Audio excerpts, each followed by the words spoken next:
Welcome to this video where I will select the best revolver in Isonzo by the use of a weighted matrix.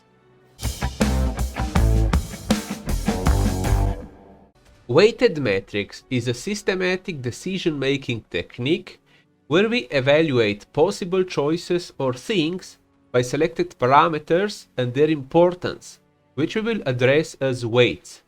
Thus the name. So with that we will decide the best revolver in Isonzo. Each nation has exactly one, but before we take a look at them, we will define the parameters that we will use. There are multiple. Some of them you can see now on the screen, while for the others you have to know the game by playing or reading about it.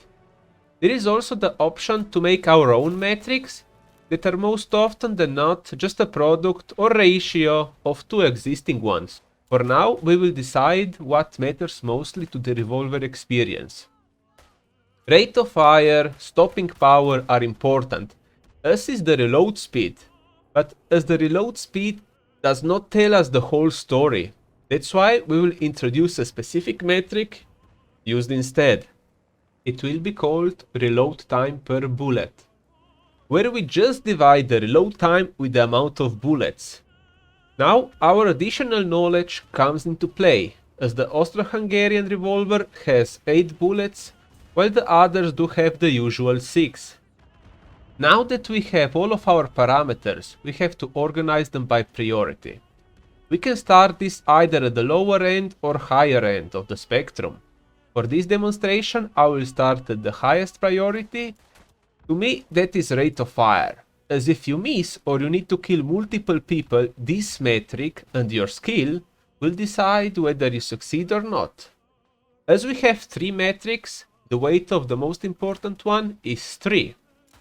The next one will have a weight of 2. What I value for the second place is reload time per bullet. And lastly, stopping power, which has a weight of 1. Note that you can do this differently. People have different perception of what is important and what order that should be.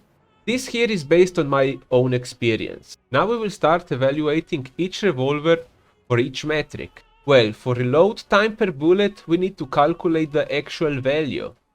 You can do wonders in Excel. My evaluation will go from 1 to 5, where 1 is really bad, 3 is medium or average, and 5 is excellent. You might be wondering what is the point of weights or how they matter.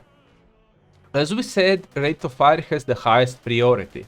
So to differ between a value of 5 in rate of fire and the 5 in reload time per bullet, we multiply each value by its weight. So a 5 for rate of fire will give us 15 points, while the same value for the reload time per bullet is only 10. At the end, we sum up all the points and the revolver with the highest point amount is the winner. From an editing point of view, it would be quite demanding job to do this looking live. So I have decided to display the values and explain my reasonings behind it. Now that we have determined the weight of each metric, and we also have the numbers for the reload time per bullet, and also other sets from the pistols, I mean revolvers. By the way, if I will say pistol in this video, it means that most likely I'm talking about revolvers, but sometimes I might also mean pistols in general. Okay, so let's get started with the evaluation. Okay, we can see that the rate of fire of the Bodeo is 47 rounds per minute. The same goes for the Rast und Gasser, while the Reichs revolver has a higher rate of fire. That's why I awarded the Italian and Austro-Hungarian revolvers a value of 3, because they are average, while the Reichs revolver got a 4, because it is above average. It's better, but it's not a 5. The next category is stopping power. Again, Bodeo 98, Rast und Gasser 106, and the Reichs revolver 150. Reichs revolver gets a 5 easily, because the amount of damage it can do is the same as a rifle. least as a carabine. So basically whenever you hit with this pistol, the person is dead. While this is not as much true for the other two revolvers. So I awarded both Bodeo and Gasser a 3 because they are similar.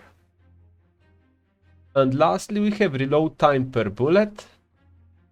For the Bodeo we get 1.25 seconds to reload each bullet.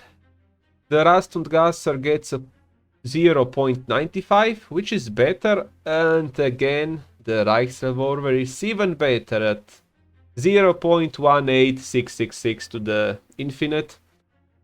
So I awarded the Gasser a 3. So it's our, average. And the Bodeo is worse than it. So I awarded it a 2. And the revolver got a 4. I mean, the rate of fire is fast, but, it's not blazing fast. It's not an automatic pistol or something. So let's multiply the value by the weight. So here we get a 9, here we get a 3, and here we get a 4. So in total, the Bodeo receives 16 points, which puts it in the last position. We do the same for the Gasser. We get a slightly higher value of 18. And lastly, the revolver, the meme gun, which gets 25 points. And you can see that it easily beats both of the other revolvers, easily. I mean, if we take a look at the stats, it has the highest rate of fire, it has the highest stopping power, it has the highest reload per bullet, as well as reload speed in general. So this gun is just overpowered. I guess they did this, to balance it out, but they did too good of a job. Now you've seen how to use a weighted matrix. Of course, as I said earlier, if you were to use different metrics and have different weights for each, to which is more important to us than the others, etc. And also depends on the person evaluating, we might get different results. But I think that I did a good job here, because the revolver damage is the same as of a carabiner rifle. The rate of fire is greater than both other revolvers, as well as its reload time is better, so it wins in all categories. But you guys, you thought differently. So I did post this questionnaire, this single question on my YouTube, and we can see that the results are kinda different. The revolver is in the last place. But you know what's the difference, guys? With the weighted matrix, we were actually comparing rationally. We were using numbers. It was not based just on our feelings, our own opinion. Some better might get a better opinion than the others, but in general, numbers don't lie. Of course, interpret them the right way, because interpreting things can be shady sometimes. But yeah, I hope you learned something new. I think that the weighted matrix is a really nice way to find the best solution, either if you are picking out a car or dealing with stuff in life and you just want to know which decision is better for you or which is worse. That's all for this video. I hope you found it instructive. If you did, please do like it and comment on it, as well as share it with your friends. Gaming Teacher out.